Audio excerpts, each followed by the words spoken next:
Hello guys! Magandang araw na naman sa inyong lahat. Welcome back to my YouTube channel. May panibago na naman tayong aral na mapupulot dito sa palapaan. Honda TMX 150 Supremo. Ano nga bang troubleshooting nito? Yung mga nagpalit na po ng carbon tapos biglang nakita nyo may langis yung inyong starter. Bakit nga ba nagkakalangis ang loob ng starter? Hindi na po siya gagana kapag nagkalangis dahil grounded na ang inyong starter. Kaya kailangan nating gawin dito ay palitan ng oil seal. Pero yung oil seal, makikita nyo kasi hindi makakalas at ito ay nakarimatche. Paano ko nga ba nagawa yon? Papaliwanag ko sa inyo mamaya yan. At yan yung carbon kasi nag-stack up dahil punong-puno ng langis, nilinis ko lang. At yan, kita nyo, puro langis pa nga. Ito yung sinasabi ko sa inyo na meron siyang oil seal dito. Yan yung oil seal na luma.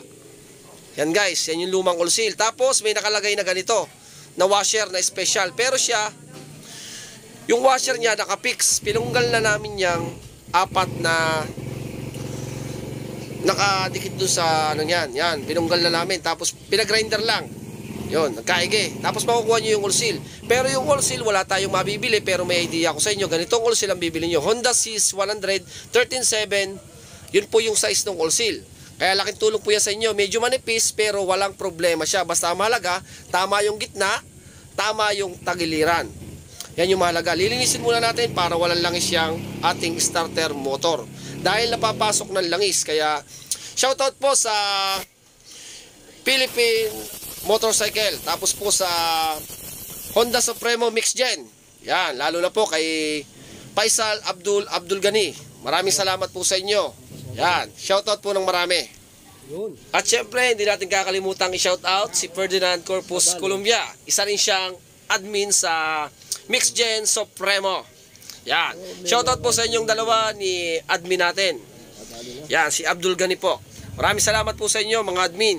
Pa-share naman po ng video para po maraming matutunan yung ating mga ka-Supremo about sa mga sira ng kanilang motor. Marami po tayong matutunan dito sa aking video.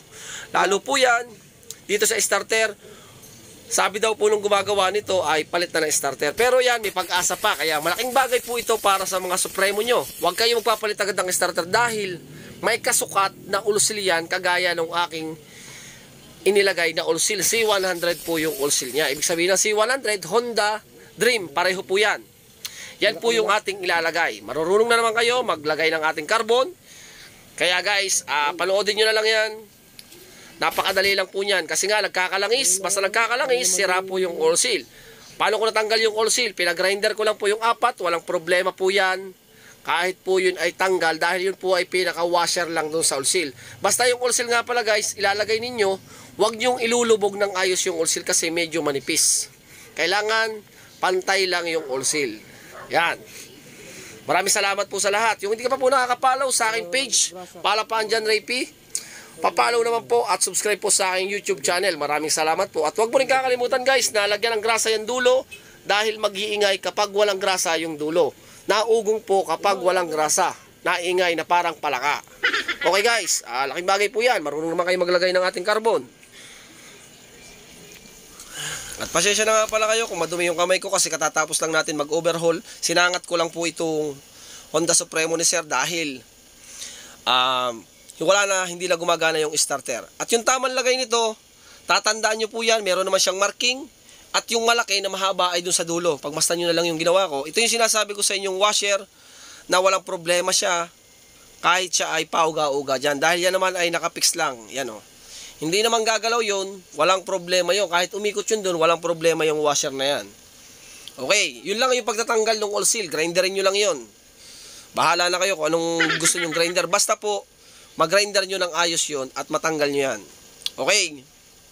Ganyan lang po yung paglalagay. At syempre, bago nyo ilagay doon sa motor, testingin nyo muna kung umiikot na ang inyong starter motor. Yan. Okay. Kasi alam nyo ba guys, kapag nagkalangis to, yung solenoid dito, may hirapan ng umikot at mag-grounded. Yung carbon, i-stack up dahil may langis. Yan. Tignan nyo. Body ground yung isa, tapos positive dito sa wire. Kita nyo yun, ang lakas. Kaya hanggang dito na lang ako guys. Maraming salamat sa inyong lahat. Sana may natutunan naman kayong aral dito sa aking YouTube channel. Pa-follow naman po ng aking page at share, like. Maraming salamat. God bless po sa inyong lahat. Bye-bye.